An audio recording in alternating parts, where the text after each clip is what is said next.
ان الله اشترى ژباړه بشکه خدای اخیستی دی. ای د خالد او زبیر لمسیانو، خدای تاسو ته په جهاد عزت درکړی دی چې تاسو خپل مالونه وړاندې کړئ او د الله تعالی رضا او جنت واخلئ.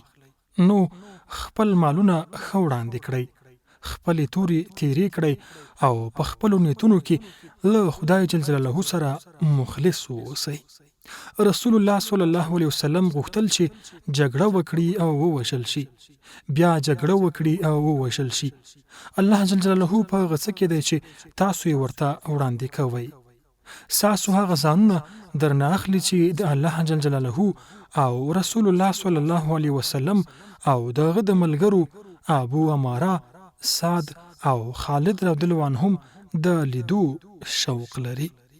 او پوه شئ چې ستاسو دښمن یو داسې مرض دی چې علاج نشته، نو پر هغوی باندې حمله وکړئ او د ابو سلیمان رضی الله عنه توره پرې وکاروئ.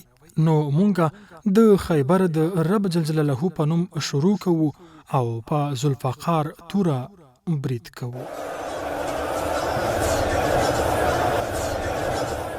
دا وصیت د یو تن هغه شهید په جیب کې موندل شوی دی چې په اشغال شویو سیمو کې نفوذي تعرض کړی و.